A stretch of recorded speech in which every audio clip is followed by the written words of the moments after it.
Bem-vinda, bem-vindo ao BTC Journal, seu programa de notícias de negócios comentadas e analisadas pela equipe da BTC. Meu nome é Gustavo Habib, eu sou instrutor de negociação e comunicação, e no episódio de hoje, dia que gravamos é 21 de outubro de 2021, e falaremos sobre Assaí, Obabox sendo adquirida pela Multilaser, estratégia ESG na logística das grandes empresas e também a aquisição da Neoway pela B3. A gente vai falar sobre o setor de saúde, falaremos sobre Bionexo, Viveo e uma aquisição da Fleury, e também agora setor automotivo e mobilidade. Comentaremos sobre a estratégia da Toyota, o mercado de locação de veículos e tendências para esse mercado e também a Uber. Então, bastante tema para hoje. E eu estou na agradável companhia aqui de Mayara Rocon, instrutora de estratégia e marketing da BTC. Fala, Má, tudo bem? Oi, Rabiva, Camila, é um prazer estar aqui com vocês mais uma semana. O prazer é nosso e também agradável companhia, né? Não posso fazer diferença aqui, né, Cá? Da Camila Ferreira, instrutora de marketing da BTC. Fala, Cá. Oi, Habib. Oi, Mayara. E oi a todos os nossos ouvintes. É um prazer estar aqui mais uma semana com todos. Muito bom, prazer é nosso. Essa semana tem bastante coisa e como você que está acompanhando aqui no YouTube deve ter reparado, estou usando a minha Tech T-shirt da Insider Store, né? Para quem está no podcast não vai ter essa visão aí, pessoal, que pode ser bom ou ruim, né? Depende aí do ponto de vista. Porém, eu gosto bastante da marca e eles são um grande parceiro do canal Insider Store. E se você voltou já para o trabalho presencial, né, você, colega, que utiliza camisa social, né, então fica atento à undershirt, que ajuda bastante, dá uma segurada no suor dentro da camisa e também um conforto térmico, porque eles têm uma tecnologia têxtil muito legal nos produtos, bem interessante, e como você, ouvinte e telespectador do BTC Cast, do BTC Journal, tem uma facilidade bem legal aí, 15% de desconto nos produtos utilizando o cupom BTC15. Então, se você tem interesse em conhecer mais os produtos da Insider Store, vai no link que está na descrição e utiliza o cupom, né? E antes da gente começar aqui as notícias, sei que temos comentários no último episódio, né? Então, vamos lá. Nossa, muito comentário aqui. Eu fiquei 2 semanas de férias aqui do Journal, né? Eu tirei uns diazinhos de férias e semana passada a gente teve muito treinamento em company. Mas vamos aqui ler os comentários, muita coisa, bem legal. Ó, o Marco Aurélio mandou aqui, ó, melhor atualização de mercado, ansioso pelo GVT. Muito bom, hein, gente? Ansioso também aí, Marco Aurélio. Então, semestre que vem vai ser nosso aluno. Tarcísio, como sempre, aqui, né? Muito bom, equipe BTC. Até o próximo. Tarcísio mandou e-mail também com sugestão de notícia, vai entrar aqui nesse journal.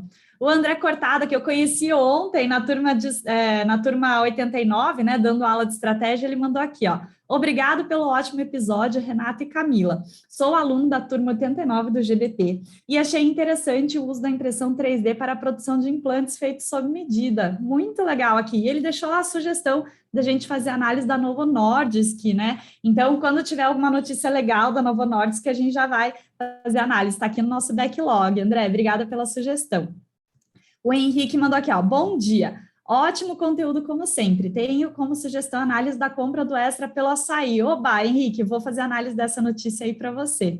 O Arthur, né, agradeceu aqui pela análise da RHI Magnesita que eles fizeram nesse episódio, muito legal.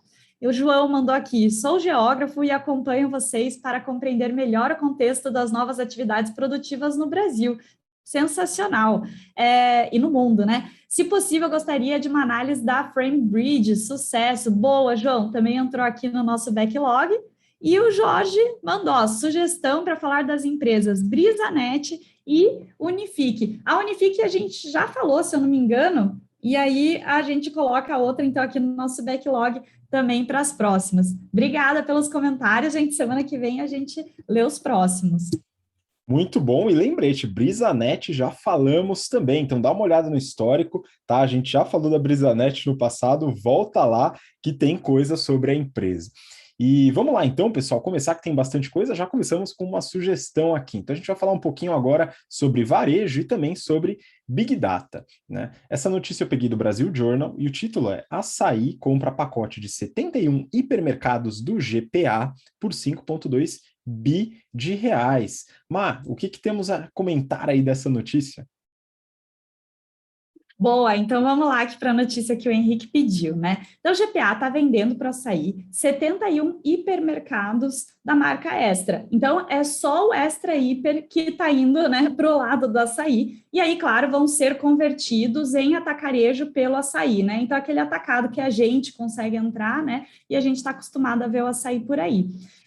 Então, pelo lado do GPA, esse formato era visto como mais problemático, ele estava ali com dificuldade de fazer deslanchar mesmo o hiper, e ao mesmo tempo o Casino queria transformar o GPA num pure play de supermercados, então manter os formatos menores ali, né? Formatos menores como supermercado, mercado e também conveniência.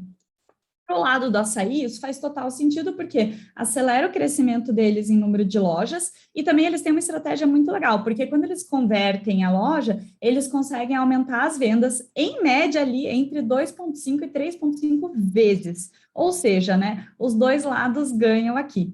O Casino, ele tem a mesma participação nas duas companhias ali, de 41%. Então, acaba que ele não tem nenhum problema ali em negociar isso, né? Ver que realmente é o ponto estratégico mesmo.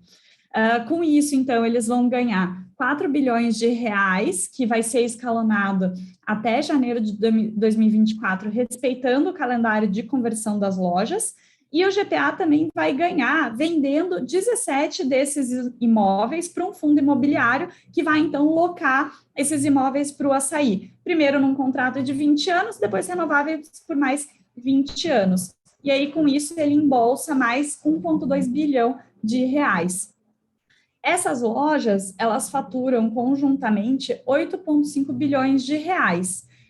Se a gente considerar que o açaí tende a aumentar as vendas em 2,5 a 3,5 vezes, isso vai se converter para eles em até uns 3 anos aí de ramp-up de vendas, né, em 20 a 30 bilhões de reais. Ou seja, sensacional, né? E aí eles acabam fazendo um pagamento, considerando esse aumento de vendas, de 0,2 vezes EV Sales. Então, um múltiplo muito bom também, né?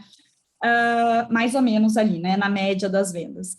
E aí, agora, com esse desinvestimento aí do Casino, fica também na dúvida o que eles vão fazer com o Grupo Éxito, que é o maior varejo da América Latina, que tem na Colômbia, na Argentina, no Uruguai, e também com a Cenova, que administra os e-commerce de várias empresas, inclusive da Via, né, a antiga Via Varejo.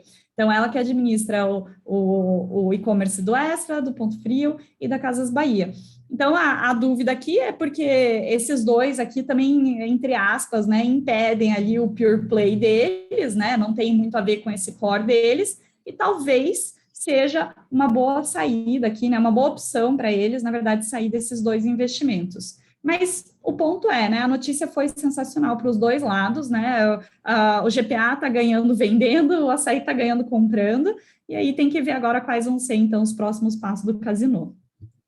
Pois é, acompanharemos esse mercado também de perto, hein, pessoal? Vamos para a próxima notícia. Aqui também a gente vai falar um pouquinho de varejo, de uma empresa que a gente já analisou no passado, né, que também produz aí alguns produtos que ela mesma vende, que é a Multilaser. Eu peguei aqui do valor econômico. Multilaser compra Obabox por 15 milhões de reais.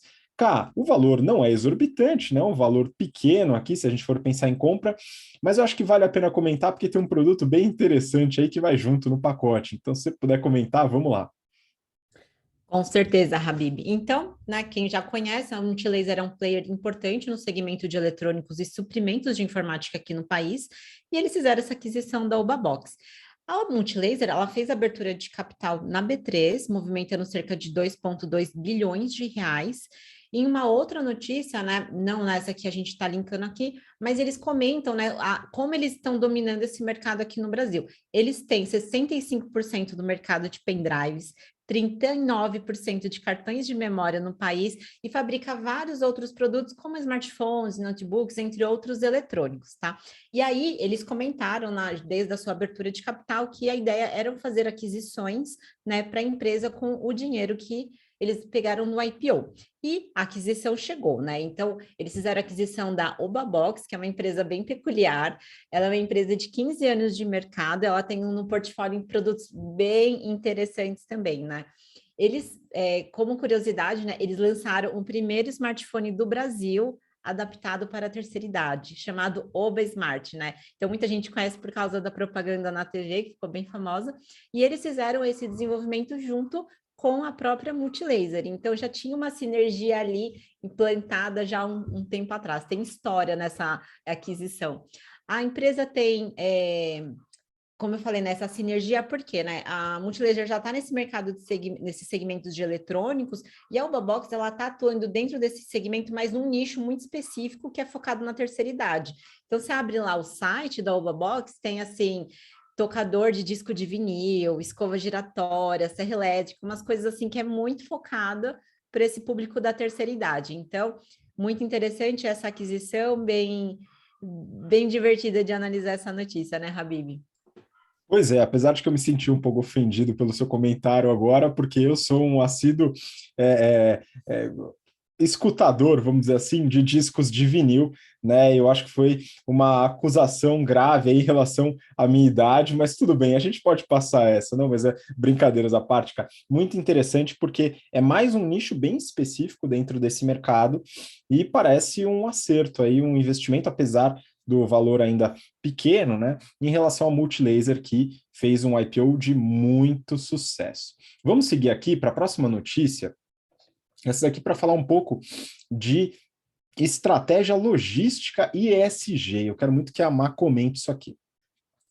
Notícia do valor econômico aqui. Amazon, IKEA e Unilever prometem neutralidade em transporte marítimo até 2040. Má, o que é esse movimento aí dessas grandes empresas em relação à neutralidade no transporte marítimo? Exato, muito legal, né? Então, essas 9 multinacionais, que, como você falou, inclui a Amazon, IKEA, Unilever, também tem a Michelin, tem a Inditex, que é a dona da Zara, né? Eles se comprometeram, então, a partir de 2040, só fazer transporte marítimo com navios neutros em emissão de carbono. E isso é o maior passo que já foi dado para realmente reduzir as emissões de navegação marítima. E a Amazon, como ela usa muito terceiro vendendo pelo marketplace dela, ela falou que vai incluir também nesse acordo a carga dos terceiros, né? E isso é super legal, porque ele acaba sendo até melhor do que o acordo que a OMI, né, a Organização Marítima Internacional, que é da ONU, tinha estabelecido para a emissão de carbono. E aí, como eles estão indo muito além do que o acordado e o exigido, eles estão pedindo aqui ajuda, né? Tanto de órgãos reguladores para ajudar eles a alinharem algumas metas, principalmente de acordo com o Acordo de Paris, e também estão pedindo algumas medidas de política governamental, porque como os combustíveis de zero emissão custam 3 vezes, 4 vezes, 7 vezes mais do que os combustíveis fósseis, eles vão precisar de uma ajudinha. E aí eles sugeriram até um imposto sobre o carbono. Agora, a etapa atual aqui do mercado logístico não está muito boa, né? A gente sabe que teve aí uma crise de container global, né? Desabastecimento, o custo de transporte marítimo deu uma aumentada, né? Mas como isso está olhando para o longo prazo, eles fizeram esse acordo nesse momento mesmo.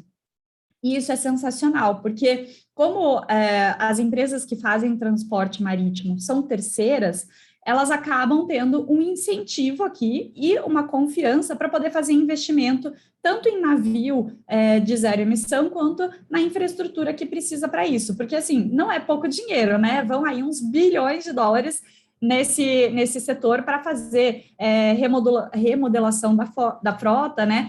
E também toda a infraestrutura que vai precisar para isso. A Maersk, que é o maior grupo de transporte marítimo do mundo, que a gente já deve ter visto muito container deles por aí, né? Eles foram os primeiros aqui em investir em navios que utilizassem metanol verde, que é um dos combustíveis de emissão zero, né? E também eles estão agora evitando os navios que são movidos a gás natural liquefeito. Então é legal porque reforça esse movimento da maior transportadora, né? E também incentiva outros grupos a começarem a fazer isso.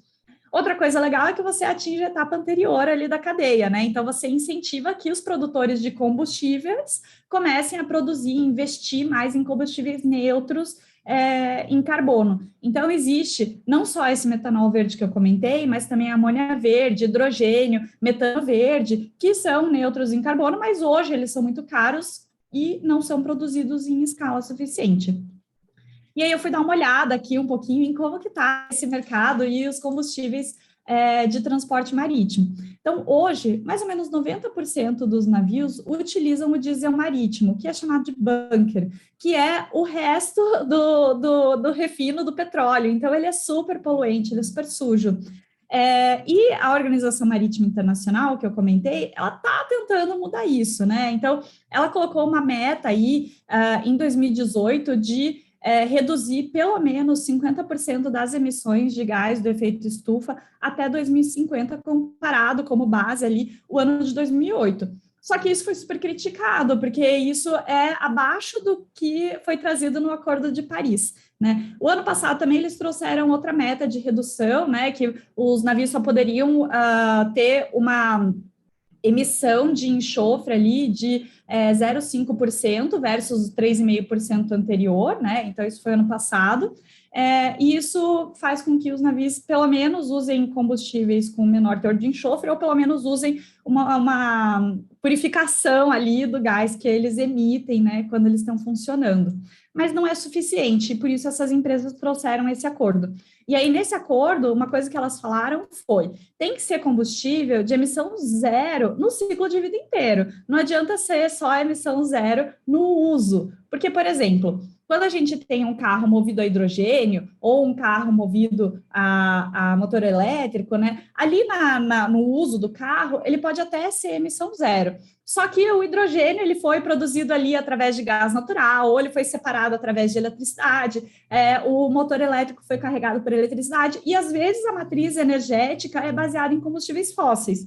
Então acaba que, né, não é realmente emissão zero. Talvez seja melhor do que um motor a combustível fóssil, né? Mas tem que, né, dar uma melhoradinha aí de acordo com essa junção das empresas, né? Então, isso também abre aqui para a gente uma possibilidade de talvez ter biocombustíveis dentro de navios, né? Então, o biocombustível, seja, por exemplo, um biodiesel, que vai ter ali uns 10% de biocombustível, ou realmente utilizar um bioetanol, isso vai ajudar a diminuir e neutralizar a emissão de carbono. Então, só para a gente ter uma noção aqui, o Brasil e os Estados Unidos são os maiores exportadores de bioetanol no mundo. Mais ou menos 75% das exportações do ano passado surgiu de um desses dois países, né? No Brasil, a gente tem um etanol praticamente neutro ali em carbono. Nos Estados Unidos, eles estão caminhando para isso, já melhoraram bastante a eficiência nos últimos anos e prometeram que até 2050, mas de preferência antes, eles vão conseguir ser totalmente carbono neutro na produção de etanol deles, né? Então, que hoje aqui a gente produz muito a partir da cana, os 90% aqui no Brasil é cana, 10% mais ou menos é milho, nos Estados Unidos é muito mais milho, Índia está evoluindo também em etanol, né? Então, talvez isso seja um futuro aí para o transporte marítimo. Então, ponto positivo aqui, que bom que as empresas estão levando a régua para cima, e tomara que isso ajude a transformar o transporte como um todo. Torço igualmente, viu? Mas seria muito importante para a nossa continuidade como espécie, né? Enfim, vamos lá, continuando agora, na última notícia aqui desse bloco, né? Falar um pouquinho de Big Data, Analytics, Data Science, e para isso trouxe essa notícia que foi bastante comentada no mercado financeiro do Brasil Journal. Breaking: B3 paga 1,8 bi de reais pela Nelway. Então, Caio, eu queria que você comentasse um pouquinho sobre a Nelway, né? Enfim, e a relevância aí dessa aquisição pela B3. Sensacional. Eu adoro acompanhar mercado de tecnologia, né? Então, gostei de ter sido a escolhida para essa notícia. Então, quem não conhece, a Neoway é uma das maiores empresas de Big Data Analytics no Brasil, e eles contam mais de 500 clientes. Eles fornecem, né, inteligência em forma de dados para ajudar diversas frentes. Por exemplo, eu preciso fazer prospecção de leads no marketing, então ele fornece uma base de dados para você ajudar minimamente lá a segmentar o mercado. Ou então, banco de dados para ajudar em análise de departamentos de risco, compliance, análises jurídicas, entre outros. E eu achei muito interessante essa aquisição da B3, eu achei que foi extremamente acertada e, né, bem feita no sentido, assim, a B3 já atuava no mercado de segmentos de dados, analytics e tecnologia, então eles têm muito a ganhar, né, com a aquisição aqui da Neoway. Eles já tinham feito, inclusive, uma sociedade com a TOTS, né, criando uma outra empresa chamada Dimensa, uma empresa de SaaS, fornecendo já soluções para o mercado financeiro.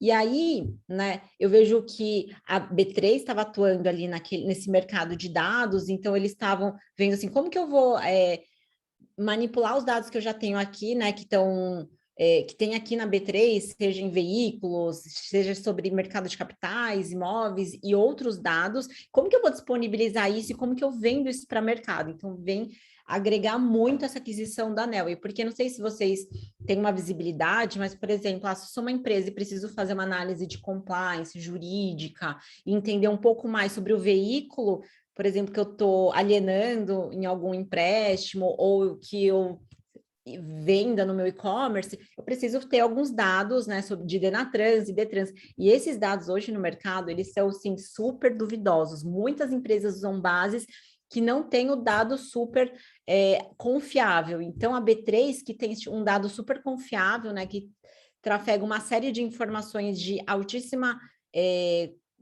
certificação de qualidade, diria assim, né? Ela vai poder disponibilizar isso e trazer todo esse know-how tecnológico que a Neoway tem, inclusive de venda, né? De ir para o mercado e tudo mais. Então, achei que foi muito boa essa transação, Habib. Muito bom, legal. É interessante, né? Como a B3, ainda monopolista no mercado, né, continua, através de aquisições, de crescimento orgânico, né, buscar realmente uma melhoria nos seus processos e um melhor atendimento. Isso é bem interessante, né? Que não fica simplesmente parada, né? Dado o fato de ser monopolista depois que a gente teve a queda ali da Bolsa de Valores do Rio de Janeiro, né, pessoal? Já existiu Bolsa de Valores no Rio de Janeiro, não existe mais. Vale a pena dar uma olhada nessa história que é muito curiosa. Bom, vamos para o próximo bloco, pessoal. Próximo bloco, a gente vai falar um pouquinho sobre saúde. E eu peguei uma notícia aqui para Má comentar aqui para gente, do Brasil Journal. Bain Capital compra 43% da Bionexo. Mas a gente já falou num passado não tão distante assim sobre a Bionexo, mas acho que vale a pena retomar, né? Até porque agora foi uma aquisição de um grande fundo aqui, né, de private equity da Bain Capital, que fez uma aposta aí bem relevante. Então, vamos lá. Ótimo. Então, vamos olhar aqui. Primeiro, né, a Bionexo. Ela é uma companhia de software para a saúde. E ela nasceu e ainda tem como principal business um marketplace que conecta hospitais e clínicas com os fornecedores de suplemento médico. E aí, o jeito que ela atua é um pouquinho diferente, porque ela não cobra um take rate pelo que ela vende, uma porcentagem ali, né? Ela cobra, na verdade, uma assinatura para você participar do marketplace. Nos últimos anos, ela trouxe novas soluções aqui para o portfólio, então, trouxe parte de planejamento e gestão de estoque, rastreabilidade dos itens comprados, analytics em cima do que você compra do seu estoque, e ela também trouxe um novo marketplace, que é só para OPME, que são órteses, aqueles imobilizadores, próteses e também materiais especiais, que são materiais que não são utilizados em todas as cirurgias, mas para tratamentos terapêuticos. E aí, como eu comentei, né, esse marketplace de insumos médicos ainda é o negócio principal deles e responde por 30% da receita, mas esses novos business que eles lançaram nos últimos anos já está com uma porcentagem de receita respeitável aí, com uns 30%, e também hoje já responde por mais da metade das novas vendas, porque afinal eles pegaram a base de clientes que eles já tinham e estão conseguindo vender esses novos produtos para essa mesma base. Então, você consegue ter um crescimento muito mais rápido. Agora, nesse ano de 2021, eles estão esperando um GMV de 15 bilhões de reais, e é claro, né, não vai tudo isso para o bolso deles, eles estão esperando uma receita aí de 145 milhões de reais, que já é 27% acima do mesmo período né, na verdade, de 2020. A Bain Capital, que já tem uma porcentagem da empresa, é uma gestora de private equity que também já tem um histórico de investimento em saúde aqui no Brasil, por exemplo, ela investiu na Notre Dame, né?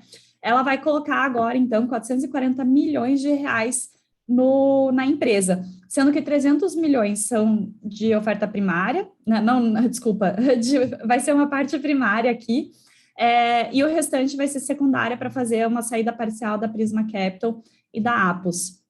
E aí, com isso, ela vira a maior acionista da Bionexo. Com esse investimento que eles estão entrando aqui, por esse valor, a Bionexo foi avaliada em 1,1 bilhão de reais, sendo que isso significa 6 vezes e meia a receita líquida que eles estão esperando para esse ano. Então, uma avaliação muito boa aí, by the way. Eles vão usar esse investimento para acelerar o crescimento deles, tanto em M&A quanto em desenvolvimento orgânico de novos produtos. E aí eles estão focando em duas frentes aqui. A primeira frente é de software para realmente melhorar a oferta dos produtos. Então, trazer novas soluções para o portfólio deles e aumentar o cross-sell e o upsell dentro da base de clientes deles.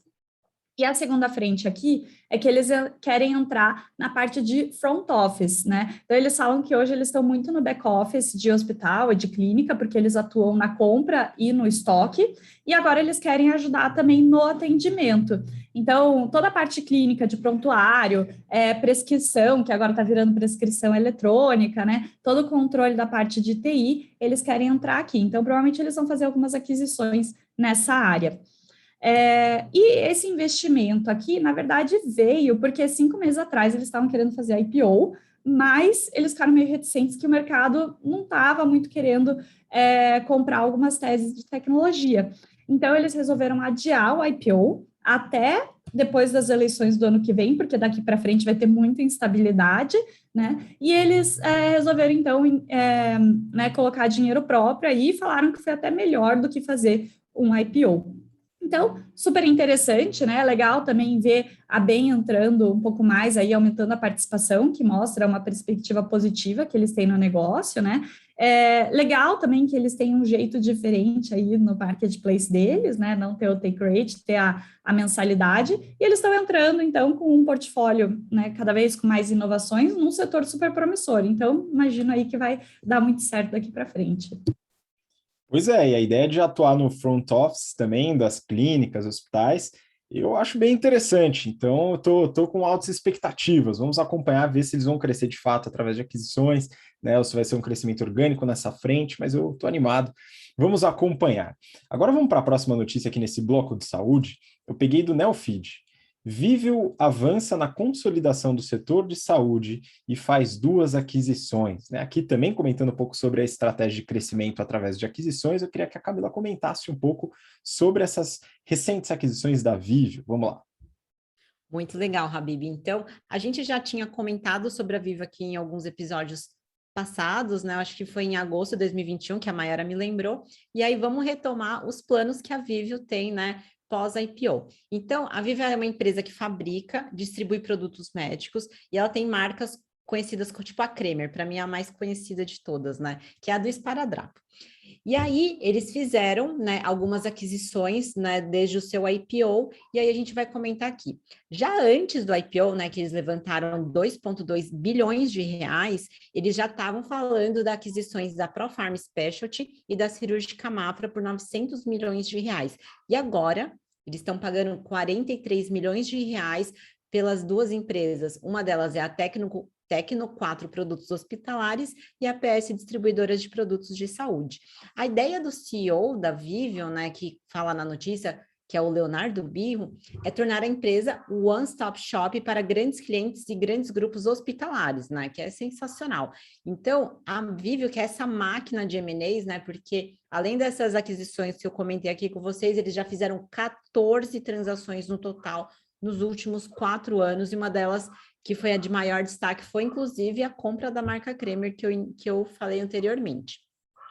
Então, vamos pensar. Então, olha o Brasil, né, que tem várias redes de hospitais, né, grandes redes, tipo a Redditor, DASA, Mater, Core, Saúde, né, a visão estratégica da Viveo, ela é sensacional. Por quê? Porque essas grandes redes precisam de fornecedores com portfólio amplo e que faça distribuição para todo o Brasil. Então, tipo, os M&As deles estão super interessantes, né? Porque é tanto das empresas que produzem esses produtos hospitalares, quanto as próprias empresas de logísticas para esses produtos. Então, a conexão ali da cadeia está muito, muito legal.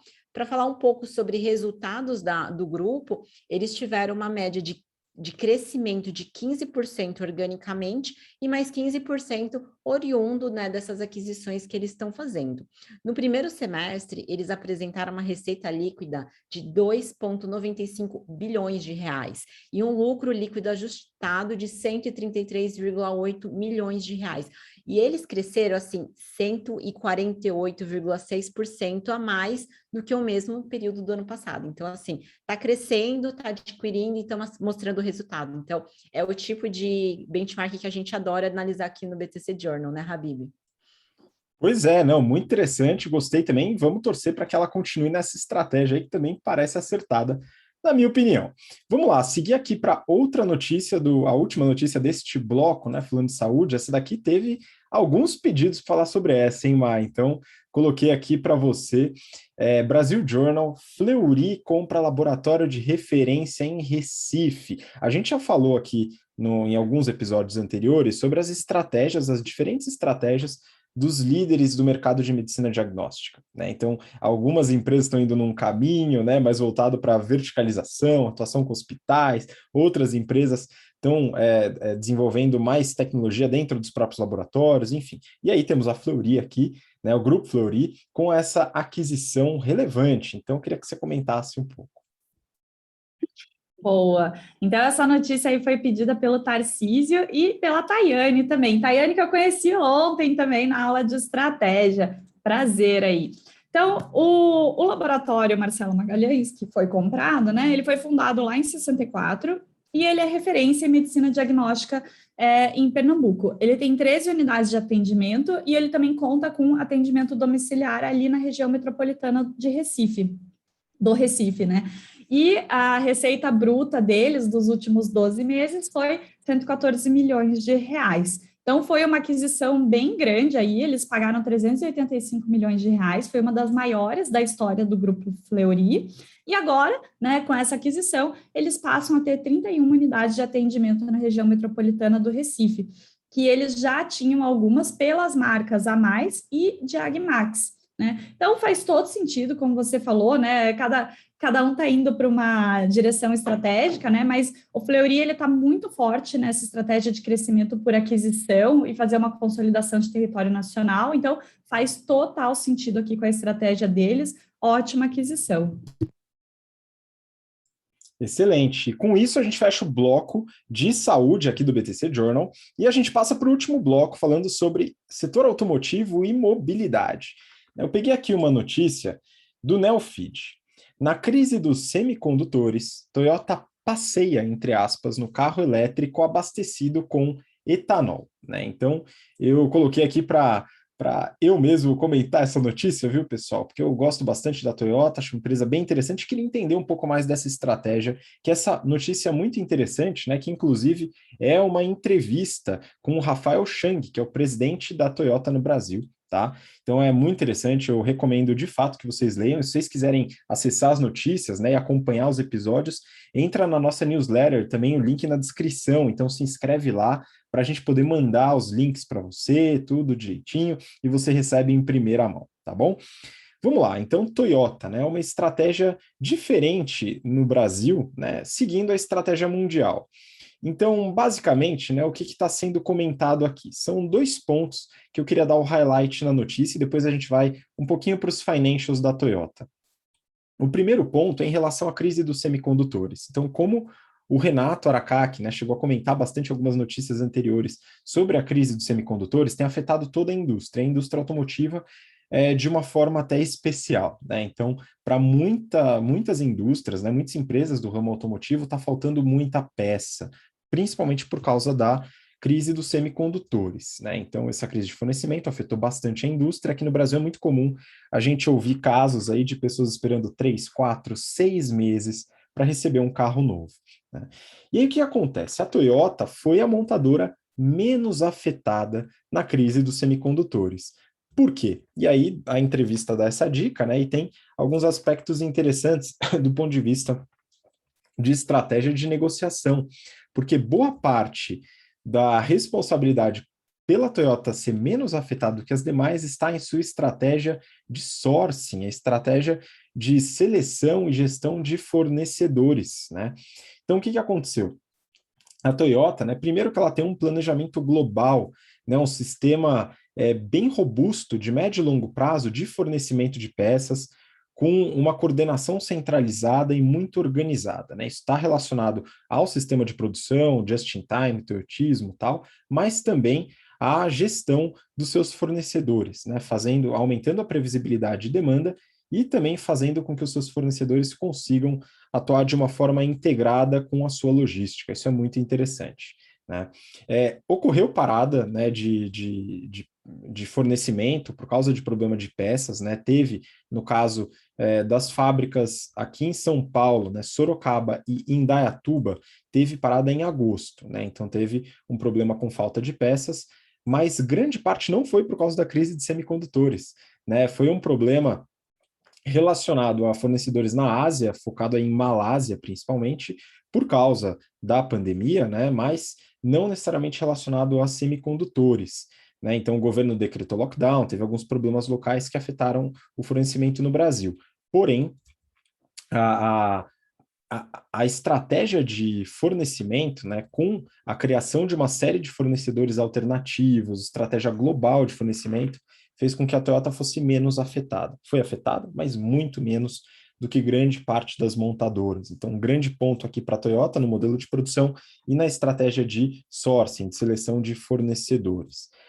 O outro ponto da notícia está relacionado à estratégia de eletrificação, né? Então, as montadoras aí estão todas indo para carros elétricos, né? Então, você vê a Audi com essa estratégia, a Tesla, né, que nasceu aí dentro dessa estratégia, e GM, Volkswagen, todas dando bastante atenção para a estratégia de carros elétricos, puramente elétricos, vamos dizer assim.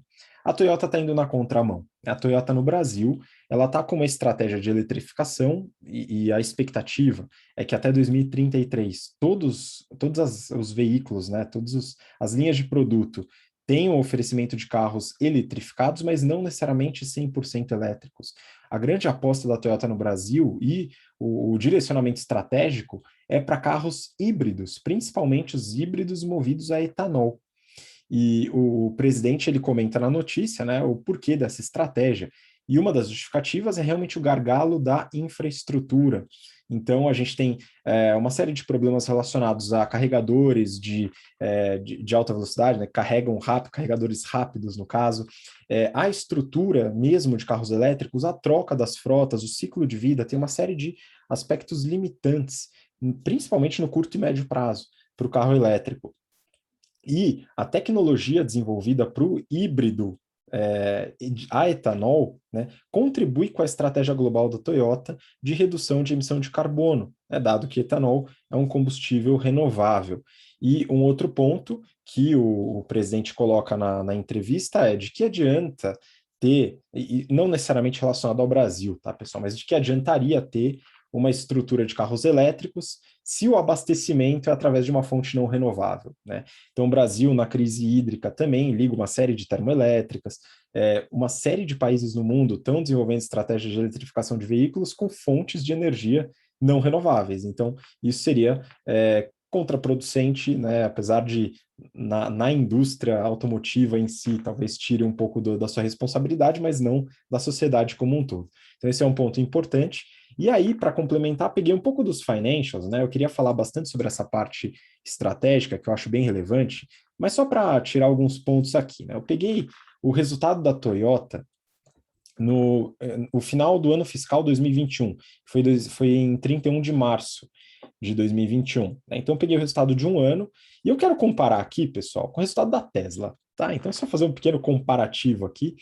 E obviamente eu peguei o resultado da Toyota e fiz uma conversão de moeda aqui meio coxa, tá, pessoal? Coloquei $1 para 114 ienes, então alguns valores estão arredondados, tá, pessoal? Com alguma margem de erro. Então peguem aí a ordem de grandeza que eu acho que é mais importante.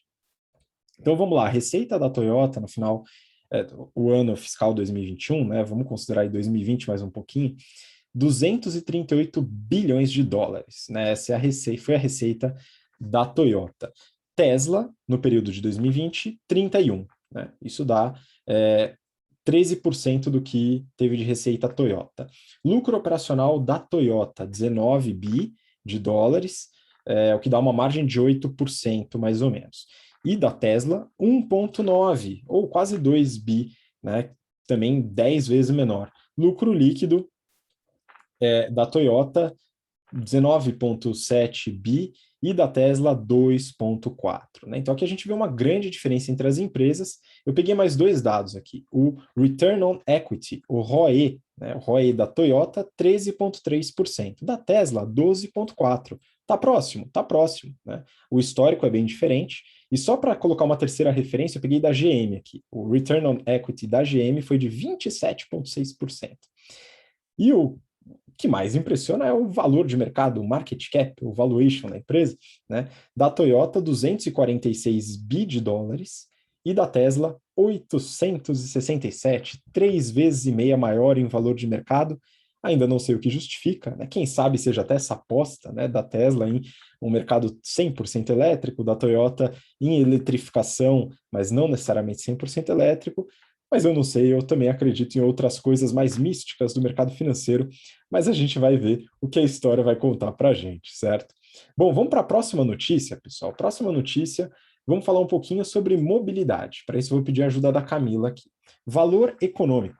Com alta na gasolina, motoristas de aplicativos devolveram 30 mil veículos às locadoras, diz Abla. Cá, mercado de locação de veículos está dando uma chacoalhada, hein? Como é que você vê isso aí? Tá complicado, Habib. Vamos lá. Então, quem não sabe o que é a ABLA, é a Associação Brasileira de Locadoras de Automóveis. E como você mesmo disse, Habib, com o aumento do combustível, eles tiveram uma devolução de cerca de 30 mil veículos, né, às locadoras. Ou seja, o mercado de aplicativos como Uber 99 vão sentir, ou melhor, já estão sentindo, né, toda essa crise econômica que está aqui no nosso país. Então, imagine o Uber, que ele está sendo pressionado para mostrar resultados, que inclusive a gente comentou que eles aumentaram, né, a tarifa em vários países para ver se recuperava um pouco desse fôlego. E além disso, né, o que acontece? Aumento do preço, pessoas param de usar o Uber, né, porque está começando a ficar inviável, e além disso, com a disparada de preços de combustível, você tem uma baixa disponibilidade dos motoristas, porque não está fechando a conta, né, fazer Uber. Então, o resultado desse cenário, assim, ele vai ser difícil, eu estou ansiosa para ver o resultado semestral do Uber nesse ano, tá? Já no segmento de aluguel de carros, o ano passado, mesmo com a crise, mesmo com o lockdown, eles foram alugados cerca de 200 mil veículos para motoristas de aplicativo. Esse ano, o número caiu para 170. Então, tipo, o mercado de locação de veículos para aplicativo está sentindo. Sem contar, né, que o mercado automobilístico está sentindo por causa da crise global dos semicondutores, que está, né, mexendo com todo mundo. E na notícia eles falam que talvez essa crise possa se estender até 2023. Então, vai ser complicado esses próximos anos. Com a crise, né, essas montadoras elas estão pedindo, para vocês terem uma ideia, 240 a 300 dias. Você fica quase um ano esperando o carro chegar, né? E além disso, eles falam ainda que não é garantia ainda que faça a entrega dentro desse prazo. O prazo anterior gerava em torno de 90 dias. Olha só a diferença que toda essa crise está gerando aí com as montadoras. O efeito disso, né? Para as locadoras, o que acontece? a idade média das frotas, elas estão aumentando, né? O que pode ser um problema ali no curto, médio prazo. Por quê? A própria ABLA cita na notícia que a idade média, que era de 14 a 15 meses, está pulando para 23 meses. No setor que eles fazem terceirização de frota, eles estão chegando a 36 meses. Então, a frota está envelhecendo muito, né? Falando um pouco sobre essa projeção, como que vai ser a projeção nessa questão de locação de carros e tudo mais. Em 2022, eles citam que o setor mantém uma necessidade de comprar 800 mil veículos. E o fator limitante, né, que a preocupação de todos é, será que as montadoras vão entregar ou não tudo isso, né? Eu tenho minhas dúvidas. Assim, eu acho que não vai entregar, né? E para acrescentar, né, como ponto de atenção, paralelamente, há uma discussão sobre a fusão da Localiza e da Unidas, que é, tipo assim, as duas maiores locadoras do Brasil. E essa discussão está lá dentro do CAD, porque o que que acontece? Imagina as locadoras que são de médio ou pequeno porte, elas perdem total poder de barganha, seja para fazer um preço melhor para o seu cliente final, seja para negociar a compra de veículos com as montadoras. Então, assim, tá complicado e tá delicado toda essa situação, assim. Não é mesmo, Habib? Eu acho, né? Então, a próxima notícia, até para complementar isso, né? Mas é legal que você já colocou a ponte da entrega dos veículos, do envelhecimento das frotas. Essa é uma tendência curiosa da gente acompanhar aqui, está relacionado com a crise, está relacionado com uma série de coisas, né? Mas aí, voltando a essa crise que hoje em dia está todo mundo falando sobre isso, né? A disponibilidade dos motoristas de aplicativo, os preços e tudo isso. Então, eu peguei uma notícia aqui do Neofeed com o seguinte título: exclusivo. Uber define nova CEO da operação brasileira. Então, eu vou pegar essa notícia para comentar um pouco sobre a Uber, a estratégia, a gente vai falar um pouquinho dessas relações de poder de barganha que a Camila comentou, e ver qual que é o desafio, né, que essa nova CEO vai ter, que na verdade não é nova na operação, né, ela estava já como interina na direção geral da Uber e agora assume definitivamente, né? A gente está falando aqui da Silvia Pena. Ela é engenheira civil, formada pela Federal de Minas Gerais, fez mestrado em administração e agora, né, jovem, já assumiu a gestão da operação da Uber no Brasil, né? Silvia, muito sucesso, muita sorte na sua empreitada, e eu definitivamente não gostaria de estar no seu lugar, mas eu espero que você faça um bom trabalho. Estou desejando todo sucesso para você, né? A Uber, segundo a notícia, né, a gente tem alguns dados aqui, está com 22 milhões de usuários no Brasil. Né? Então, um número bem relevante, muita gente. E 1 milhão de motoristas, também bastante gente.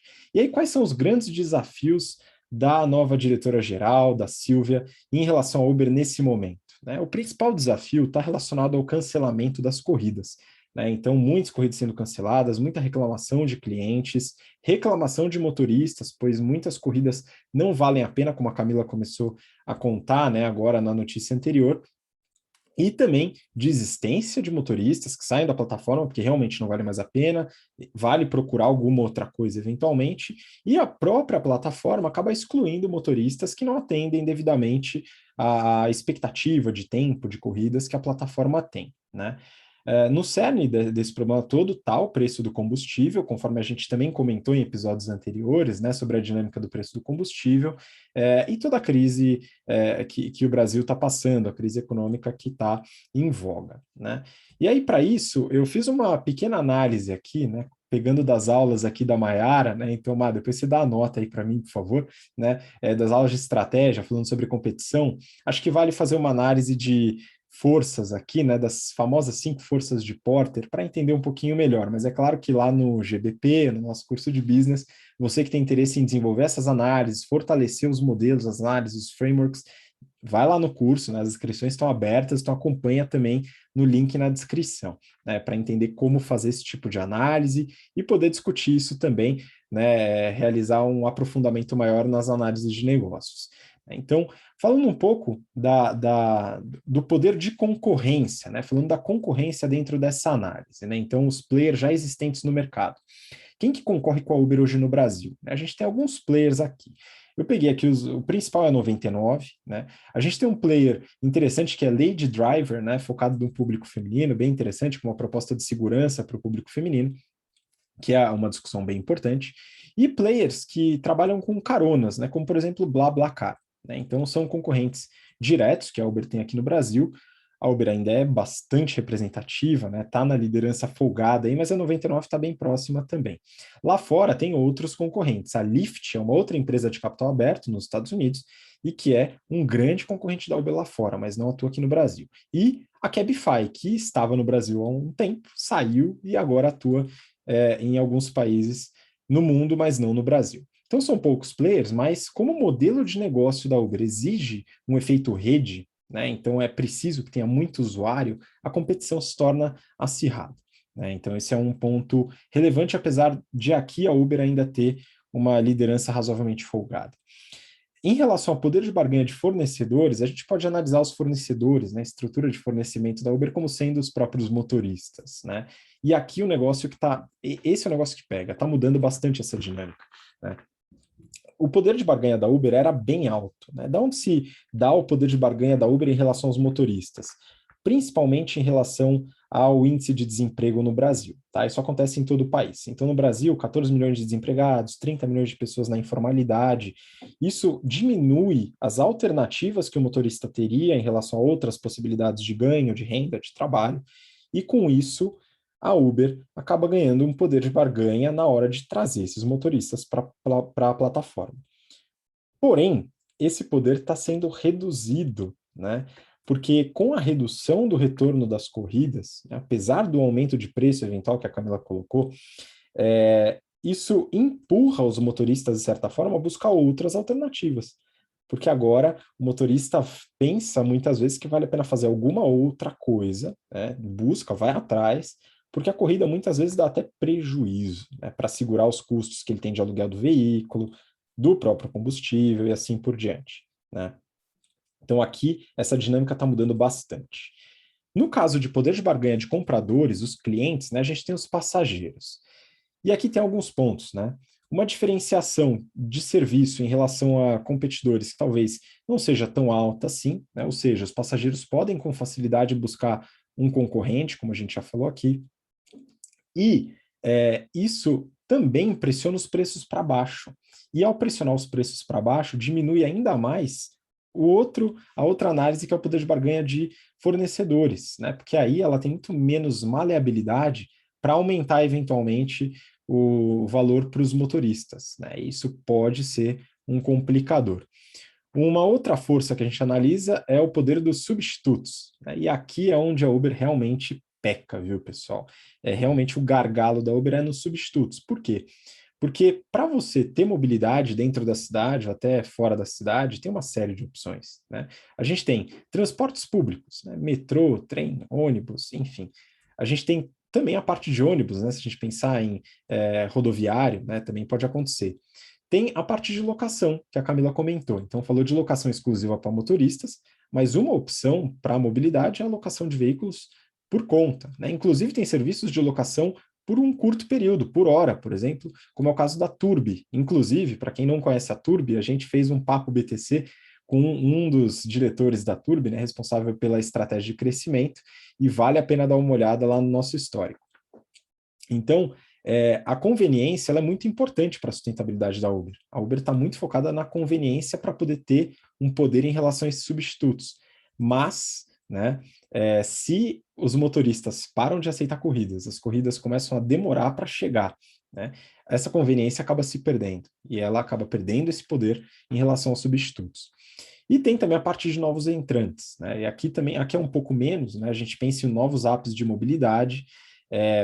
A barreira de entrada no mercado talvez não seja tão alta, principalmente para quem já domina uma tecnologia de roteirização de mapas, né, porém, ainda assim pode ser um desafio para novos entrantes, mas o mercado já é competitivo por si só.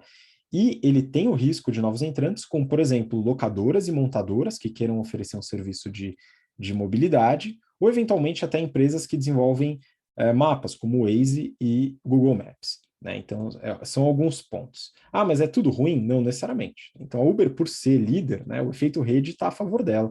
Então as pessoas utilizam muitas vezes a Uber por conveniência, por já ter o aplicativo lá e todo mundo usar e ter muito motorista ainda na plataforma e tal. E a tecnologia, né? Então, uma das grandes vantagens competitivas da Uber é a inteligência de rotas desenvolvida ao longo de anos, né, nessa experiência. Então, tem alguns pontos muito positivos, porém tem muitos desafios. No Brasil, ainda, com a crise e com as dificuldades dos motoristas, a nova CEO tem um grande pepino nas mãos. Tem jeito? Tem, eventualmente, né? Lidar com esse ponto, porque ainda tem a questão do prejuízo que a Uber dá todo trimestre, né, pessoal? Então, esse é um ponto relevante também, que eu não vou abordar aqui, a gente já falou bastante sobre os resultados da Uber em outros episódios, né?